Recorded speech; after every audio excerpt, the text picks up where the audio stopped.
Iko shida Western Kenya. Mulembe nation problem.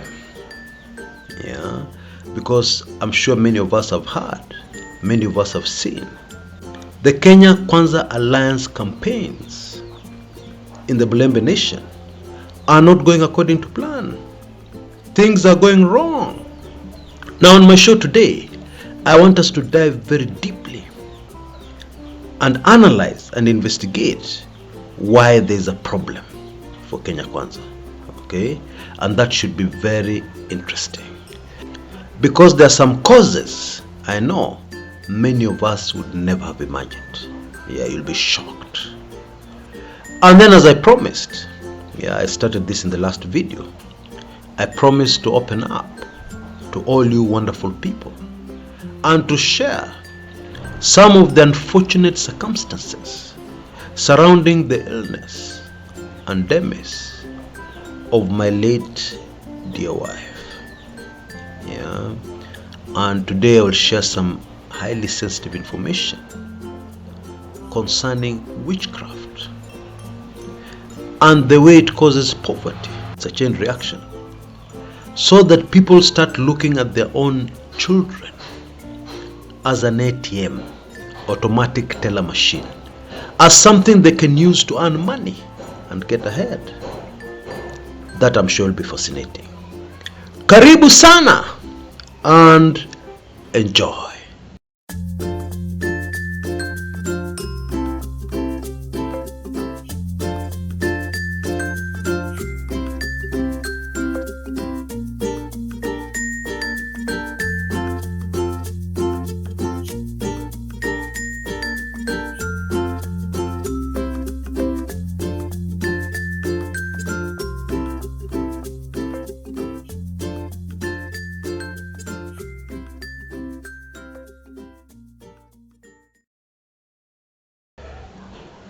It is no secret, indeed it is very obvious, that the Kenya Kwanza Alliance, the UDA, have serious problems in Western Kenya.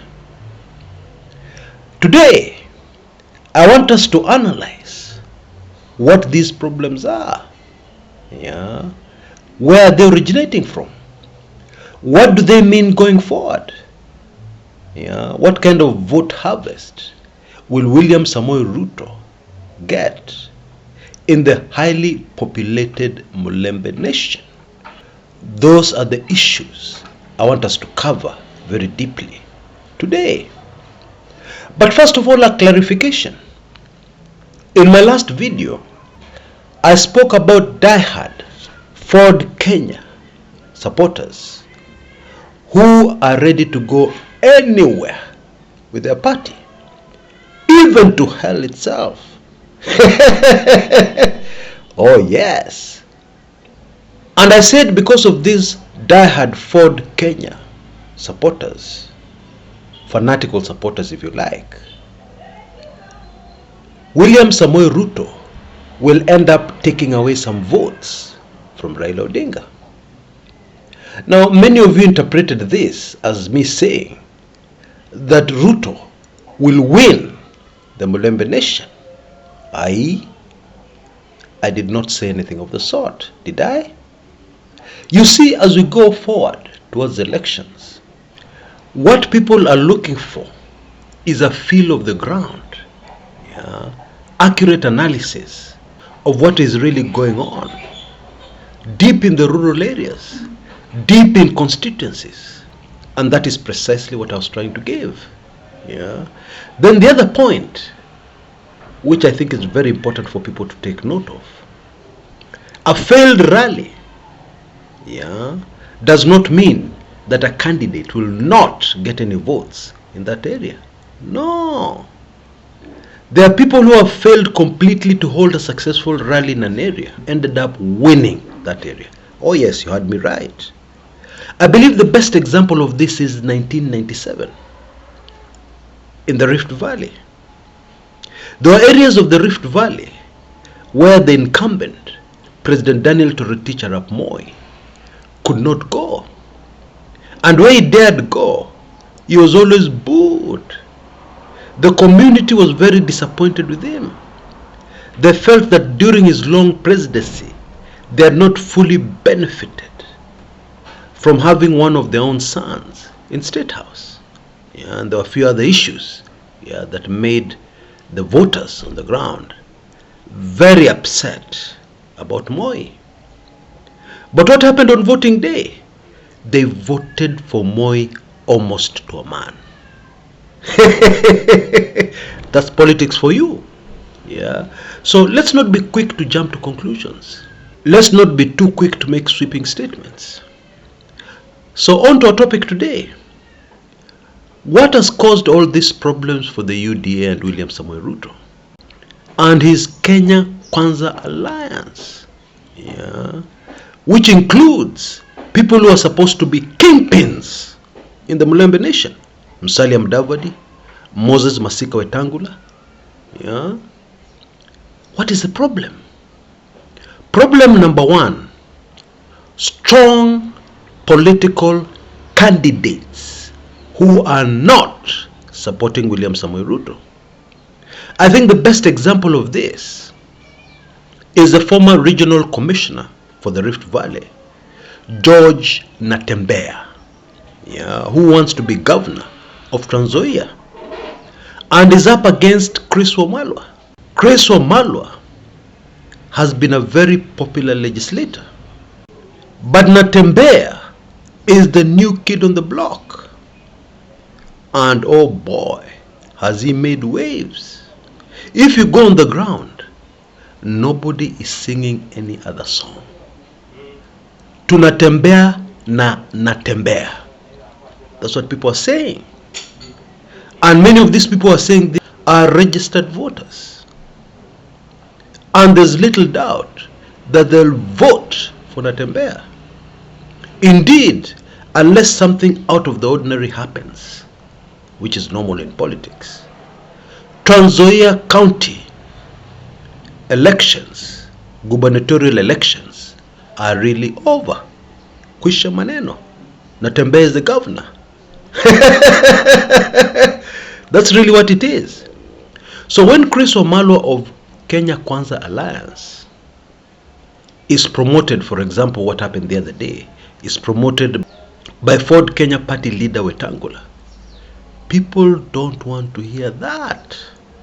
They are so emotionally attached to the Natembeya candidature, hawataki kusikia kitu ingine. So obviously, going forward, and indeed already, the deputy president is going to have huge problems campaigning in Trans Nzoia County. Yeah, that's rather obvious.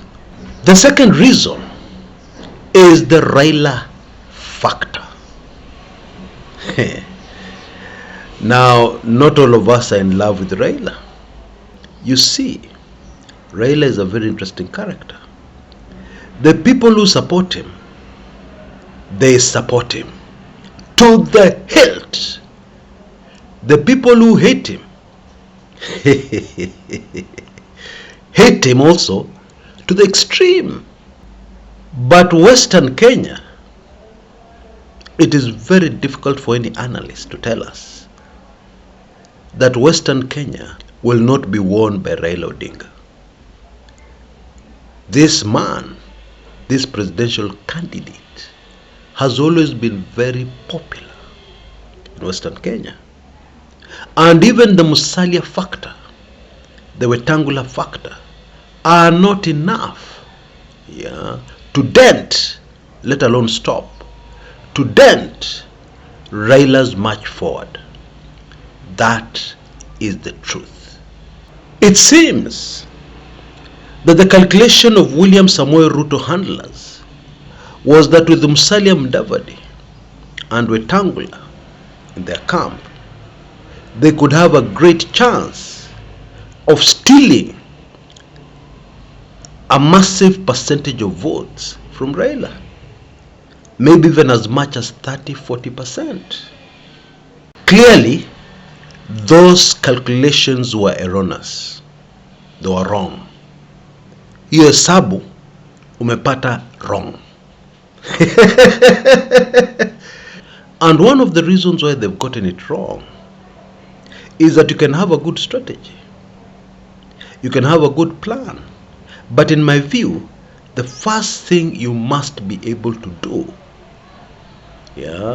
is to deeply understand the people whom you want to apply this particular strategy to. Now, Western Kenya is a very unique area in Kenya, the Mulembe nation. First of all, the nation is not tribal. And one piece of evidence to prove this is that so far it has been impossible to unite the Luhya as one to vote as a bloc. And the main reason is that for you to unite a tribe to vote as a bloc, they need to have strong tribal emotions. It is the strong tribal emotions that pull them together to vote for one candidate.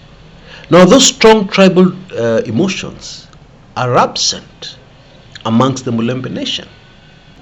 That should have been taken into account when coming up with any strategy to get votes in the Mulembe nation. And then also the Luhyas are very interesting people. They welcome all political candidates and they will listen to them keenly. They will even cheer. But on voting day, they already know who they're going to vote for. So you can make your tours there. You can campaign as much as you like. But at the end of the day, you'll find that you have made no dent amongst the Mulembe. You have not changed anybody's mind. I don't think William Samoei Ruto's handlers considered some of these points. They just assumed if we go in with strong people like Musalia and Wetangula, we'll be able to get some votes. And the third factor that is posing an obstacle to William Samoei Ruto campaigns and Kenya Kwanza campaigns in the Mulembe nation is the DAP Kenya political party. A very young toddler party. It was just formed the other day, a few weeks ago. But already on the ground, they are moving at breakneck speed.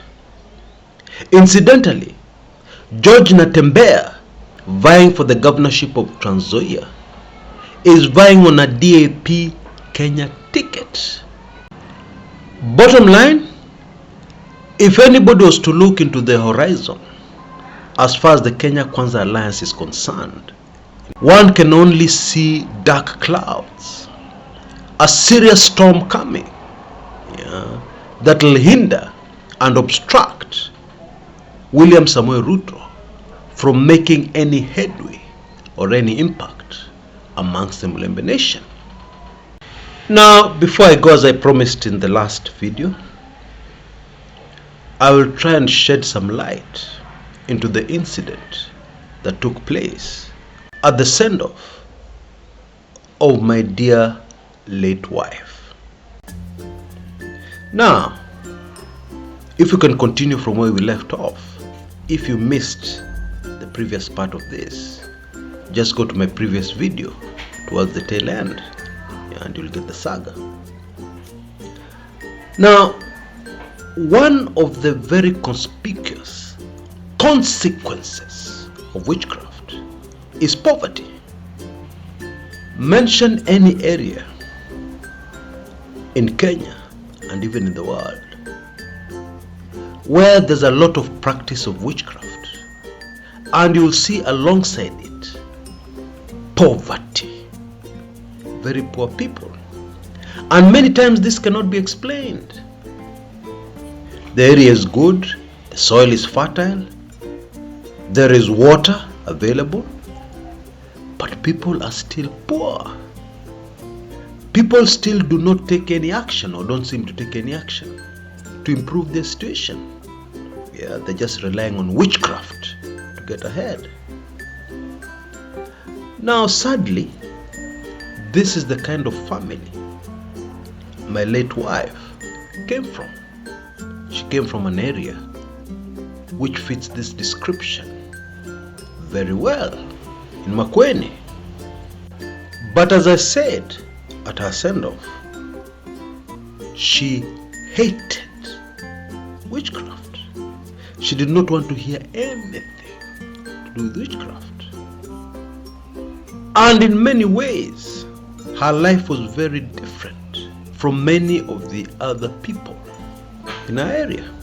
Yeah, that's the truth. But this did not stop a lot of interference in her marriage. This did not stop people from using witchcraft to try and influence things in her marriage. Very sad, and that is the truth. And this is one of the reasons why, when I mentioned the word witchcraft, people from that area just saw red. Many people from that area use their daughters as an ATM. Yeah? That's an automatic teller machine for cash. Yeah? They use witchcraft to influence their marriages in such a way that they can gain financially, completely ignoring the emotional feelings, the emotional needs, the life of their very own daughter. Now I know that is hard to believe. I myself would never have believed that if I had not seen it with my own eyes. It is not uncommon in that area of Ukambani for parents to pressure their daughters, their underage daughters, to get married. Yeah, which as we know is a criminal offense. Yeah, somebody 16, 17 gets married. Why? Because the parents want a return on the investment. The investment is their daughter. Now, I know how sick that sounds, but I have seen all this with my own eyes. Not somebody telling me, not somebody giving me information. It has unfolded before my very eyes. Now, I appreciate that some of you may feel very uncomfortable as I tell this story. I appreciate that. But I've had a very strong feeling deep inside me that this is a story that I must tell. You know, the internet never forgets. One day in the future, my babies will grow up, God willing. They'll have children. And maybe one day a great grandchild or even a grandchild will want to find out the truth of what really happened to their grandmother. Yeah, that information will be available. And I believe this will also help many people. Maybe you're having problems in their marriages and they don't understand exactly what is happening. Because one of the things about witchcraft is it's a dark art. It is hidden. It is dirty. It stinks. It is of the enemy. That should be clear. It is not something anybody who believes in Almighty God can compromise with. Yeah, let alone stomach. And it really pains my heart that many people are completely ignorant, yeah, of the spiritual aspect of witchcraft and the spiritual impact it has on people's lives. Oh boy. Now, in the case of my dear late wife, and this is still very painful, some people went to visit a witch doctor and they were told something. And these words they were told, one of them carried those words and came and spoke them to my wife. Now, I don't know if you're aware of this. There's a huge spiritual impact when you carry words from the kingdom of darkness and you deliver them to a person. Especially if you're close to that person. and have some certain authority, or previously had some certain authority on that person.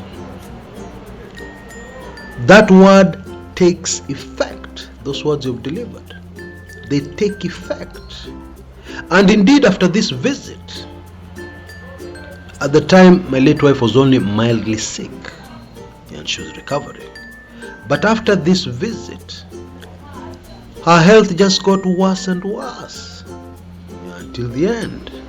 Now I'm hoping that some people will take note of what I've just said going forward and think twice before they deliver a message from a mganga to anybody, because this is a strategy that is used. You're told something is going to happen. Of course it's not going to happen, but once you speak the words to the person, you have given power to whatever you're told will happen. You have given it power, and chances of it happening become higher. That is the spiritual truth. I'm praying and hoping that many people will be helped with that piece of information, so that you understand the secret strategy of the enemy. And of course, when you carry a message from the dark side and deliver it, and it takes effect, those people who believe in witchcraft believe in it even more. They go around saying, you see, it came true. You see, it works. You see, this thing is genuine. That's really how it goes. And I need to repeat that the reason why I'm sharing all this to all you wonderful people who supported me so much, so solidly, that I have no words. The reason for sharing this with you is to help others, so that the same thing will never happen again. And of course, I hope to share even more details, especially how my marriage was affected by people who are not in that marriage. And of course by witchcraft, people using witchcraft spells, people holding people's minds, so that they can tell them what to do and they do it. I look forward to that. Until next time, this is Chris Kumekucha.